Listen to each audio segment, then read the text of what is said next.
আৰু কংগ্ৰেছক গৌৰৱ গগৈ আৰু জিতেন্দ্ৰ সিঙক যোৱা 20 ফেব্ৰুৱাৰীত আমি যি চিঠি দিছিলোঁ সেই চিঠিৰ ৰিপ্লাই এতিয়ালৈকে আমি কংগ্ৰেছৰ পৰা পোৱা নাই।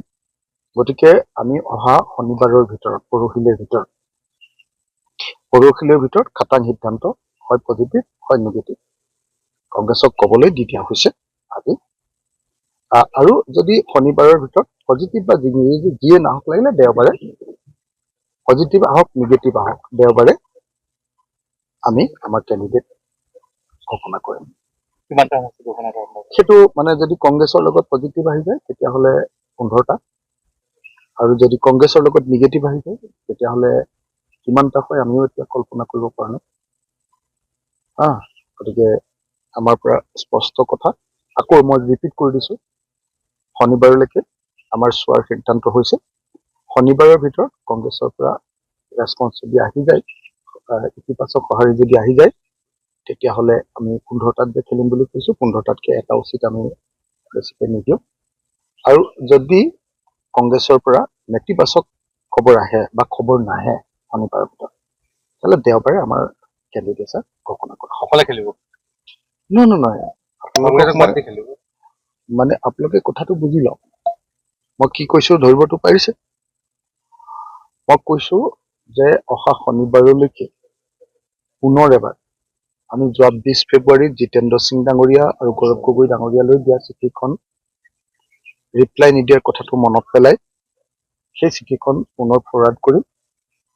লগত এইকেইদিনত হোৱা ডেভেলপমেণ্টবিলাকৰ কথা আৰু আমাৰ মধ্যস্থতাকাৰীয়ে দিয়া প্ৰস্তাৱকেইটাৰ কথা মনত পেলাই ফ্ৰেছলি আমি এটা নোট এটা তেওঁলোকলৈ দিম আৰু তেওঁলোকক অনুৰোধ কৰিম যে অহা শনিবাৰৰ ভিতৰত এই সপ্তাহটোৰ ভিতৰত তাৰমানে অহা শনিবাৰ, আজি বৃহস্পতিবাৰ নহয় জানো, শুক্ৰ শনিবাৰ অহা পৰহিলৈৰ ভিতৰত আমাক সেই সিদ্ধান্ত দিব লাগে আৰু কংগ্ৰেছৰ পৰা যিটো সিদ্ধান্ত আহিব তাৰ ওপৰতে ভিত্তি কৰি পৰৱৰ্তী ষ্টেপ গ্ৰহণ কৰা হ'ব।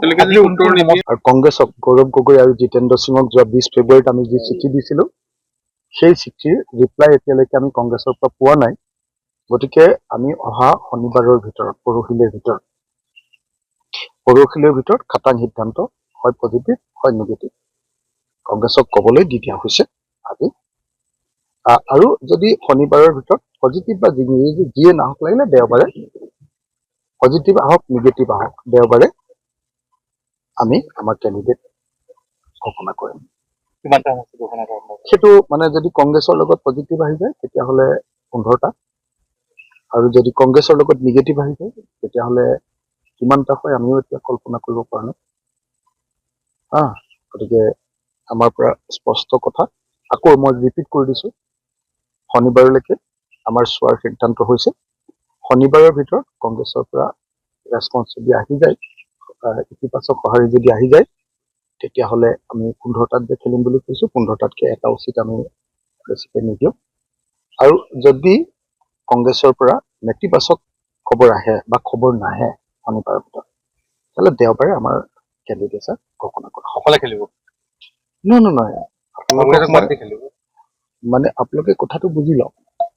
মই কি কৈছো ধৰিবতো পাৰিছে? মই কৈছো যে অহা শনিবাৰলৈকে পুনৰ এবাৰ আমি যোৱা 20 ফেব্ৰুৱাৰীত জিতেন্দ্ৰ সিং ডাঙৰীয়া আৰু গৌৰৱ গগৈ ডাঙৰীয়ালৈ দিয়া চিঠিখন ৰিপ্লাই নিদিয়াৰ কথাটো মনত পেলাই সেই চিঠিখন পুনৰ ফৰৱাৰ্ড কৰিম। লগত এইকেইদিনত হোৱা ডেভেলপমেণ্টবিলাকৰ কথা আৰু আমাৰ মধ্যস্থতাকাৰীয়ে দিয়া প্ৰস্তাৱকেইটাৰ কথা মনত পেলাই ফ্ৰেছলি আমি এটা নোট এটা তেওঁলোকলৈ দিম আৰু তেওঁলোকক অনুৰোধ কৰিম যে অহা শনিবাৰৰ ভিতৰত এই সপ্তাহটোৰ ভিতৰত তাৰমানে অহা শনিবাৰ, আজি বৃহস্পতিবাৰ নহয় জানো, শুক্ৰ শনিবাৰ অহা পৰহিলৈৰ ভিতৰত আমাক সেই সিদ্ধান্ত দিব লাগে আৰু কংগ্ৰেছৰ পৰা যিটো সিদ্ধান্ত আহিব তাৰ ওপৰতে ভিত্তি কৰি পৰৱৰ্তী ষ্টেপ গ্ৰহণ কৰা হ'ব।